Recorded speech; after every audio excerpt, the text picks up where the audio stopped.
Hello friends, welcome to our channel. ఈరోజు అయితే Sunday special కాబట్టి చికెన్ బిర్యానీ అయితే ప్రిపేర్ చేస్తున్నాము.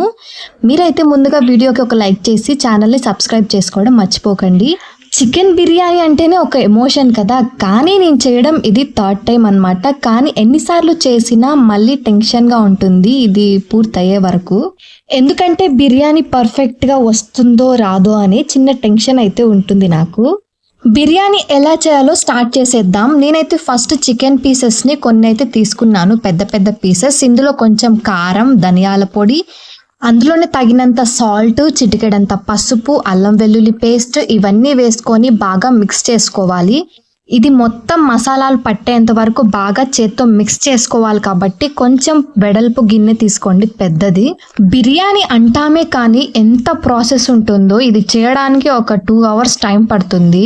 ఇక్కడ నేనైతే కొత్తిమీర, పుదీనా ఇవన్నీ కట్ చేసి పెట్టుకుంటున్నాను. నెక్స్ట్ మ్యారినేషన్ చేసి అందులోనే చికెన్ మసాలా కూడా 2 ప్యాకెట్లు అయితే యాడ్ చేశాను, చిన్నవి. ఇక్కడ వీడియో అయితే మా వాడు తీస్తున్నాడు, చెయ్యి వెనకాల ఒకవేళ అలాగే కనిపిస్తుంది కెమెరాలో, ఇంకా ఉన్నా కూడా అలాగే వీడియో పెట్టేస్తున్నాను.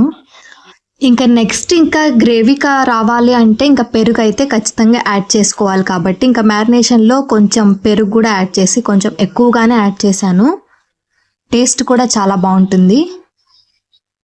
ఇంకా అందులోనే పుదీనా, కొత్తిమీర ఇవి కూడా సన్నగా తరిగేసి అందులో యాడ్ చేసి మిక్స్ చేసుకొని ఒక గంట పాటు అయితే పక్కన పెట్టేశాను. ఇది మొత్తం కలుపుతూ ఉంటే లాస్ట్కి నా చేతులు అయితే మండిపోయాయి. చాలా వరకు మంట అయితే తగ్గట్లేదు, మొత్తం మసాలాలు కాబట్టి. ఈ చికెన్ని పక్కన పెట్టేసి నెక్స్ట్ ఇంకా ఆనియన్స్ ని ఫ్రై చేసుకోవాలి. ఫ్రైడ్ ఆనియన్స్ చికెన్ బిర్యానీలో వేస్తారు కదా, ఈ ఆనియన్స్ ని కొంచెం రెడ్డిష్ కలర్ లో వస్తే సరిపోతుంది.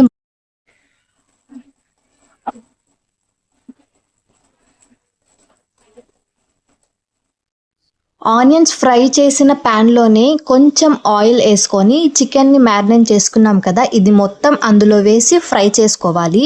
ఈ చికెన్ పీసెస్ చాలా పెద్దవి కాబట్టి లోపలి వరకు కుక్ అవ్వడానికి చాలా టైం అయితే పడుతుంది. దగ్గరలోనే ఉండి ఇది సరిగా ఫ్రై చేసుకోవాలి, లేదంటే కింద అంటుకొని మాడిపోతుంది. చికెన్ బిర్యానీ ఒక్కొక్కరు ఒక్కొక్క స్టైల్లో చేస్తారు. నేనైతే నాకు వచ్చినట్టు చేస్తున్నాను. ఎలా వస్తుందేంటో లాస్ట్ వరకు చూడండి. అందులో ఏమన్నా మిస్టేక్స్ ఉంటే మీరు కమెంట్స్ చేసి నాకైతే చెప్పండి. నెక్స్ట్ అయితే ఇంకా రైస్ని ఉడికించుకోవాలి కాబట్టి ముందుగానే నేను బాస్మతి రైస్ని నానబెట్టేశాను. వాటర్ని ఒక బాండీలో వేసుకొని అందులో బిర్యానీ ఆకు, దాల్చిన చెక్క, లవంగాలు, ఇలాచి ఇవన్నీ మసాలా దినుసులు మొత్తం యాడ్ చేసుకొని బాయిల్ చేసుకోవాలి. అందులోనే కల్లుప్పు కూడా యాడ్ చేసుకోండి మీ టేస్ట్కి తగినంత. ఇంకా బియ్యం అయితే ఉడకడం స్టార్ట్ అవుతూ ఉన్నాయి. ముందుగానే వాటర్ని బాయిల్ చేసాం కాబట్టి ఫాస్ట్గానే అయిపోతుంది. నెక్స్ట్ బియ్యం పొడి పొడిగా రావాలంటే కొంచెం ఆయిల్ కూడా యాడ్ చేసుకొని ఇంకా పక్కకు దింపేసుకోవాలి. రైస్ని పట్టుకుంటే విరిగిపోవాలి, ఆ స్టేజ్లో ఉన్నప్పుడు బియ్యాన్ని ఉడగట్టేసుకుంటే సరిపోతుంది. నెక్స్ట్ ఇంకా బిర్యానీ మొత్తం ఇక్కడ ఫిక్స్ చేస్తున్నాను. చికెన్ని సపరేట్గా కుక్ చేశాను కాబట్టి ఒక పెద్ద బాండీ తీసుకొని అందులోనే ఫస్ట్ లేయర్గా చికెన్ ముక్కల్ని యాడ్ చేసుకోవాలి. దానిపైన ఉడికించుకున్న రైస్ని యాడ్ చేసుకోవాలి. దానిపైన కుంకుమ నీళ్ళు లేదంటే కలర్ వాటర్ ఏదైనా యాడ్ చేసేసుకొని ఫ్రై చేసుకున్న ఆనియన్స్, కొత్తిమీర, పుదీనా ఇవన్నీ చల్లుకుంటూ లేయర్స్గా పరుచుకోవాలి.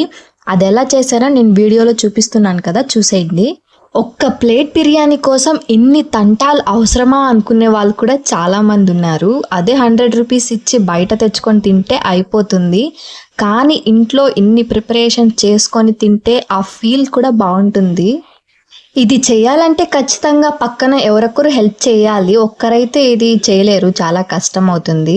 నేను చేస్తూ ఉంటే మా ఇంట్లో అందరూ నన్నే చూస్తున్నారు వచ్చి కూర్చొని. నాకైతే టెన్షన్గానే ఉంది ఎలా వస్తుంది ఏంటో అని చెప్పి.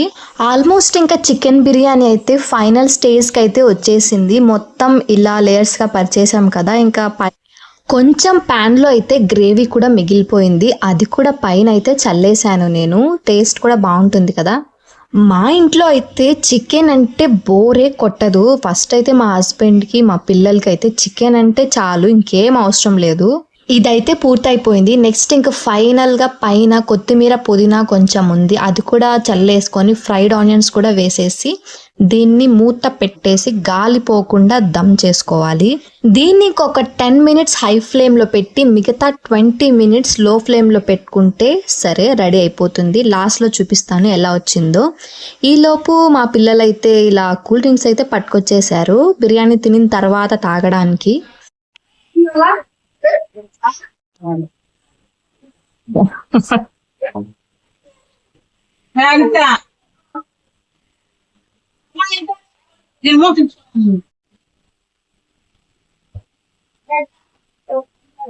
బిర్యానీ అయితే చూసేయండి ఎలా వచ్చిందో. నాకైతే చాలా బాగా నచ్చింది, పొడి పొడిలాడుతూ సూపర్గా ఉంది. ఇంకా టేస్ట్ ఎలా ఉందో చూడాలి. దీన్ని మొత్తం కలిపేసుకోవాలి, కిందకి పైకి మొత్తం చికెన్ కింద వేసాం కాబట్టి లేయర్స్గా మొత్తం ఒక్కసారి కలిపేస్తే కలిసిపోతుంది. ఫస్ట్ అయితే ఇది ఒక్కరి మీద ప్రయోగం చేద్దాము, ఎలా ఉంటుందో ఏంటో వాళ్ళే చెప్తారు. ఫస్ట్ నేనైతే మా అమ్మమ్మకి పెట్టాలని అనుకున్నాను. ఎప్పుడైనా సరే మన వంట మనం తింటే అది అంతగా బాగా అనిపించదు, ఎవరైనా తిని చెప్తేనే అది ఎలా ఉంటుందో తెలుస్తుంది. సో నేనైతే మా అమ్మమ్మకి అయితే ఒక ప్లేట్లో పెట్టిస్తున్నాను. ఫస్ట్ మా అమ్మమ్మకే అన్నమాట. చూద్దాం ఎలా ఉంటుందో. ఇంకా దీంట్లో కాంబినేషన్ పక్కన కొంచెం చికెన్ తీసుకొని కర్రీ లాగైతే చేసేసాను. ఇంకా మా అమ్మమ్మ చేతికి అయితే ఇచ్చేసాను. కర్రీ వేసుకొని అయితే తింటుందన్నమాట. చూడండి ఎక్స్ప్రెషన్స్లోనే తెలుస్తుంది మన వంట ఎలా ఉందో. ఇది చాలా వేడిగా ఉందన్నమాట. ఇంకా మా అమ్మమ్మ అయితే తినింది, తల ఊపింది, ఇంక బాగుందన్నమాట. ఇంకా అందరూ తినచ్చు, పర్లేదు. కానీ నేను కూడా అయితే ఒక ప్లేట్లో పెట్టేసుకొని ఒక లెగ్ పీస్ అయితే తీసుకొని అయితే తిన్నాను. బాగానే వచ్చింది బిర్యానీ. ఇంతకీ బిర్యానీ మీరు ఎలా చేస్తారో చెప్పండి నాకు. నేనైతే ఇలానే చేశాను, బాగానే ఉంది. ఈలోపు వర్షం కూడా పడిపోతుంది బయట, చాలా కూల్గా ఉంది వెదర్ అయితే. ఇంకోసేపటికి వర్షం అయితే వస్తుంది కన్ఫామ్గా. ఇంకా మా పిల్లలు అందరూ కలిసి బయట అయితే ఆడుకుంటున్నారు, కూల్గా చల్లగా ఉంది కాబట్టి. మీరైతే బిర్యానీ ఎలా ఉందో కామెంట్ చేయండి. వీడియోకి ఒక లైక్ చేసి ఛానల్ని సబ్స్క్రైబ్ చేసుకోండి. నేను పెట్టే వీడియోస్ మీరు చూడాలనుకున్నట్లయితే ఖచ్చితంగా సబ్స్క్రైబ్ చేసుకోండి, నేను పెట్టిన వెంటనే మీకు కూడా వచ్చేస్తుంది.